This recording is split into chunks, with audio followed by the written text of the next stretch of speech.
Sky All-Star Angel Reese boarded a private jet. My goodness.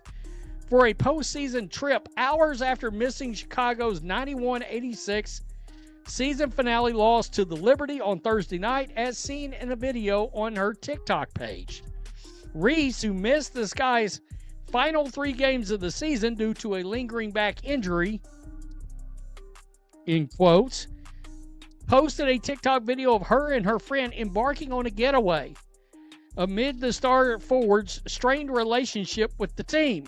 This is the video that ignited a firestorm. While her Chicago Sky teammates were ending their season on the court, their star rookie Angel Reese was officially sidelined with a crippling back injury. But just hours later, this clip surfaced. Reese on a private jet, laughing, twisting, and dancing as if she didn't have a care in the world. The backlash was instant and brutal. Fans who had offered sympathy now felt completely deceived. The narrative of an injured rookie was replaced by something far uglier, a star player who quit on her team and then flaunted it for everyone to see. This wasn't just a mistake, it was a bombshell that exposed a fractured relationship so toxic it could signal the end of her time in Chicago. What's your whole thoughts on this Angel Reese situation, calling out her teammates, team suspending her, and now there's potential rumors that she may get traded? Her expressing that the team needs to get better. What main players never said that before? We need to get good players and we need to go get great players. That is normal. And the fact that you are open to listen to trades, your team is done. That woman would not want to be there no more. And I can tell you right now, the other center that is friends with her, she's gonna want her out. The scene was set for a somber end to the Chicago Sky's season. They were facing the formidable New York Liberty, and their star rookie Angel Reese was conspicuously absent from the court. The official word came down: a lingering back injury had flared up, making it impossible for her to play. It was a plausible, almost mundane explanation. The WNBA season is a grind, and rookies, in particular, often struggle with the physical toll. Fans expressed their disappointment, but also their understanding. They wished her a speedy recovery, assuming she was on the sidelines, grimacing in pain, supporting her team in the only way she could, but the sympathy evaporated in the blink of an eye. Well, and we all know she wants the hell out of Chicago, I guess, after drowning her teammates publicly. It's weird. You want out, but you're the one that actually did it. Maybe she did it to find her way out of town. Maybe that was the master plan. But this hurt back is been, of course, under some scrutiny. Some people have questioned the hurt back as to maybe the back's just not that hurt at all. She just didn't want to play. She tapped out. She quit. However you want to word it. Just hours after the final buzzer, a completely different reality emerged. A video surfaced on Reese's TikTok page, and it was the visual equivalent of a bomb going off. There she was, aboard a private jet, a setting that already screamed luxury and detachment from the team's recent loss. Alongside a friend, she was laughing, vibrant, and full of energy. Then she began to dance. It wasn't a gentle sway. She was bending, twisting, and moving with a fluid grace that seemed to openly mock the very concept of a debilitating back injury. The contrast was so jarring it felt like a deliberate provocation. There are two.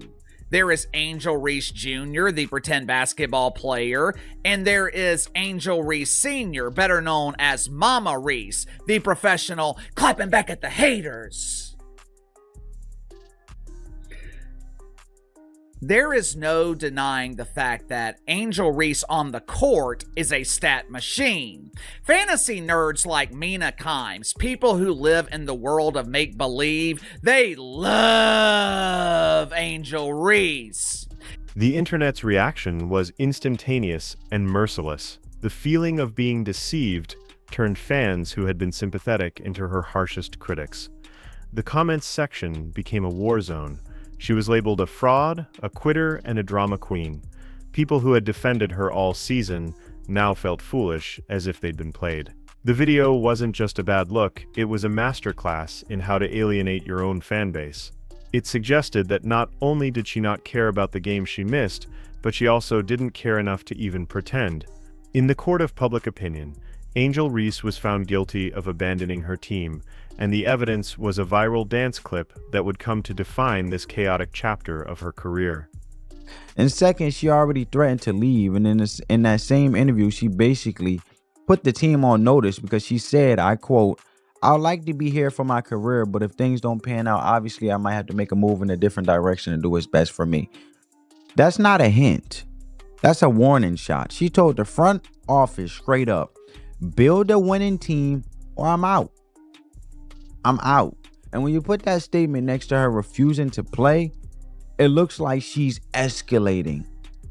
And the interview was step one. This walkout, this is step two, a power play to make things so messy that they have no choice but to trade her. And finally, just look at the injury story itself. For those who had been paying close attention, this explosive moment wasn't a bolt from the blue. It was the predictable climax of a relationship between a star player and her team that was already fracturing under the weight of tension and mistrust. The signs were there for weeks, hiding in plain sight. It all began with an interview where Reese publicly questioned the team's roster and future. In a statement that dripped with ambition and impatience, she said, "I would like to be here for my career, but if things don't pan out, obviously I might have to make a move in a different direction and do what's best for me." Wait, it's getting hot in here. It's getting hot in here, y'all. This is crazy. This is why this thing took a left turn out of nowhere. Out of nowhere. I have not, bro. This is supposed to be a professional league. Angel Reese, you telling me you refuse to go in the game for the Chicago Sky because they suspended you for 1/2? This is crazy, y'all. For a rookie to say this is almost unheard of. It wasn't a humble promise to work hard. It was an ultimatum delivered to the front office through the media. The subtext was crystal clear. Build a championship contending team around me immediately, or I will not hesitate to leave. This bold power play sent a message that her loyalty was conditional. The situation deteriorated further when the organization took the stunning step of benching her for a game, citing conduct detrimental to the team. In the world of professional sports, that phrase is a nuclear option. It's a public declaration that a player's behavior is so toxic, it's harming the entire organization. It implies far more than a simple disagreement. It points to a fundamental breakdown of respect and professionalism. This wasn't just a coach disciplining a player. It was an organization publicly branding its biggest star as a problem. Seen in this context, the TikTok video transforms from a careless mistake into a defiant act of rebellion. The final dismissive wave from a player who may have already decided she was on her way out. Story itself, yeah, the back injury is real and documented, but the coach said she reported the pain before the game. So if she was hurt enough to maybe not play at all, why was the plan all along for her to play the second half? Why wasn't she on the injury report to begin with? The story don't add up.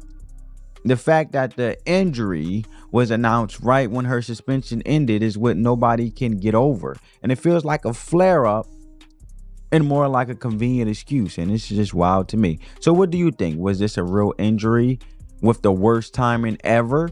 Or was this a calculated move by a superstar who's fed up and wants out? To truly understand the situation in Chicago, you have to zoom out and see that this behavior is not an anomaly, it's a pattern. Drama has been a constant companion throughout Angel Reese's career, following her from one team to the next like a shadow. Her journey to superstardom began with a high-profile transfer from the University of Maryland. While transfers are common, the rumors surrounding her exit were not. Whispers from within the program suggested friction with teammates who allegedly found her attitude and intense personality difficult to handle. It was the first indication that her immense talent came packaged with a disposition that could clash with a team-first environment. Angel Reese was suspended for the first half of today's game versus the Las Vegas Aces. She told them, "I don't care if y'all suspend me, I ain't playing anyway. My back hurt." Oh, that's crazy. That is crazy. That's crazy work, Angel. That's crazy work, Angel. I cannot believe she just pulled the wool over their eyes like this. They thought that they was punishing her, And the whole time she knew, y'all can't punish me. I'm going to say my back hurt. I'm not going to play anyway. This season is over. Then came her time at LSU, where she became a national champion and a cultural icon. But her incredible on-court achievements were often accompanied by off-court theatrics. From her unapologetic taunts that ignited national debates to public spats and mysterious absences from the team, controversy was never far away. She cultivated a brand as the Bayou Barbie, an unfiltered and defiant star who did things her way. While this approach earned her millions of fans and lucrative endorsement deals, it also solidified her reputation as a lightning rod for drama. This history provides crucial context for her actions in Chicago. It suggests that this isn't a rookie struggling to adjust to the pros.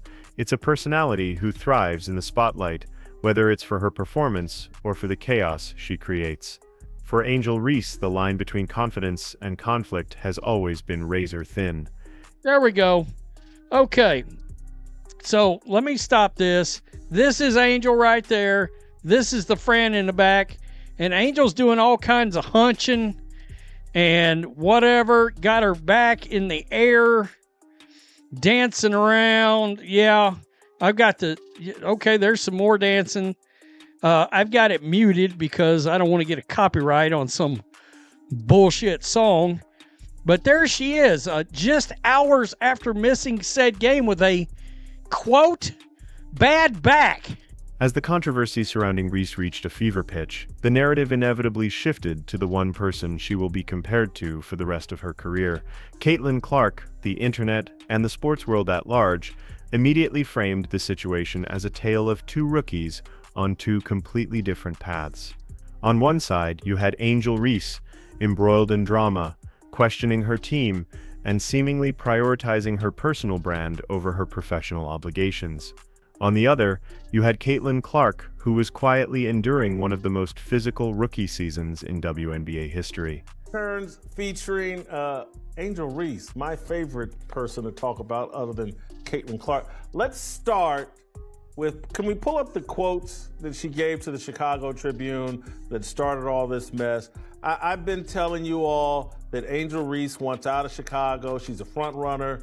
She's going to, I said this very early in this season, she's going to be looking to exit the Chicago Sky. The going has gotten tough. And when the going gets tough, Angel Reese gets going, just ask Maryland. But let me... Night after night, audiences watched Clark get treated like a human pinball. She was hip-checked, body-slammed, and hit with cheap shots that often went uncalled. Yet her response was always the same. She got back up. She didn't complain to the media, she didn't lash out on social media, and she certainly didn't take games off. She simply played, absorbing the punishment and continuing to compete. This created a powerful and damaging split-screen effect for Reese. While she was dancing on a private jet after sitting out with a questionable injury, Clark was playing through pain and proving her commitment to her team. It fed into a simple, compelling narrative. One player was all about the work, while the other was all about the brand. This comparison became the defining lens through which the public viewed Reese's actions, and it cast a long shadow over her undeniable talent, making her look immature and unserious by comparison. Yo, when are we gonna, get this girl Angel Reese out the league? I mean, I ain't gonna lie, bro. I'm not, I'm all for women, but she is ass. It's bad, my nigga. It's bad. Bro, there's no way you're this bad. There's literally no way. What did they saw in you that they turned you to a W? What the Angel? Beyond the noise of social media and the hot takes from sports analysts lies the quiet, sacred space of the locker room, and it's there that the deepest damage was likely done. Imagine being one of Angel Reese's teammates. You just battled through a grueling 40-minute game, pouring out the last ounces of energy you have in a losing effort. You are sore, exhausted, and disappointed. Later that night, you scroll through your phone and see your team's star rookie, who was supposedly too injured to help you, celebrating and dancing without a care in the world. The feeling wouldn't just be anger, it would be a profound sense of betrayal. At 36, and Angel Reese basically said, hey, look, we can't count on her next year. At her age, coming off that injury, we need someone younger who's ready to win right now, something like that. She just drove a bus over this Vandersloot. Well, people in Chicago, her teammates, read the quotes, saw the newspaper article, and were very upset. And they had a meeting yesterday where Angel Reese had to apologize and start backpedaling. And then I think this is from Front Office Sports reporting about Angel Reese and the reaction and the fallout in Chicago. Professional sports are built on an unspoken pact of shared sacrifice.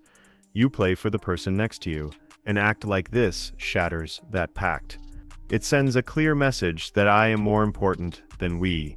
This creates an impossible situation for the coaching staff and the front office. How do you rebuild trust after a public display of indifference? If you discipline her, you risk completely severing the relationship with your most marketable player. If you do nothing, you send a message to the rest of the team that accountability is optional, effectively losing control of the locker room. The entire team culture is thrown into jeopardy. Teammates begin to wonder if they can rely on her when things get tough. Opponents see a team that is fractured and divided. The fallout from a single, ill-advised video can erode the very foundation of a team, creating wounds that can take years to heal, if they heal at all. Angel Reese is the worst player in the WNBA? Hey, coming from an LSU fan, she won a natty for us. But now she's just all bark, no bite. So what happened? Here's my breakdown of why I think she's struggling.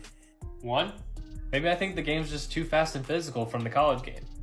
2, maybe she's spending too much time on the internet instead of on the court. 3, obviously she has Caitlin Clark on her mind. At the end of the day, I think the media is just putting too much pressure on her that she can't perform at her best. Angel Reese, just make us Tiger fans proud. Just do better. While the Chicago Sky grappled with the internal chaos, the WNBA as a whole faced a much more complicated dilemma. From a purely professional standpoint, having one of your brightest young stars at the center of a controversy about quitting on her team is a terrible look. It undermines the league's integrity and gives ammunition to critics who are eager to dismiss it. However, from a business perspective, the drama was pure gold. The Angel Reese saga was a content machine. It dominated sports talk shows, generated millions of clicks on articles, and trended for days on social media.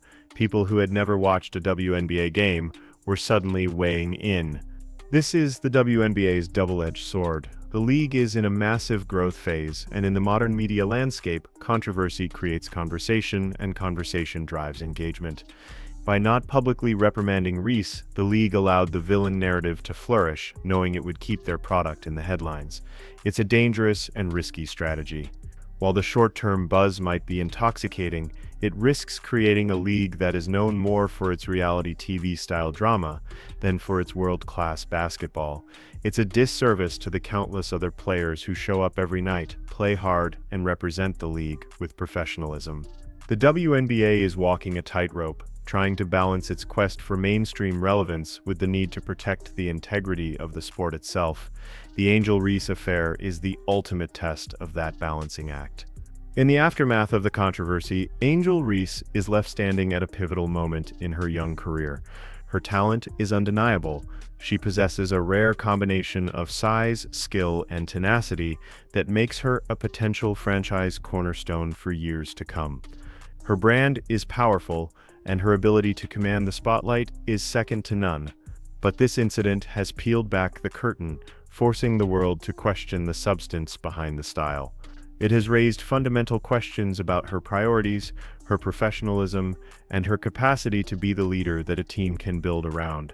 The path forward is now split into two distinct possibilities. Will she learn from this, channeling her defiant energy into becoming an unstoppable force on the court and a respected leader in the locker room? Or will this be the moment we look back on as the point where her brand became more important than the ball? Her future is a blank page, but the whole world is now watching to see if she will write the story of a champion or the cautionary tale of a celebrity who happened to play basketball.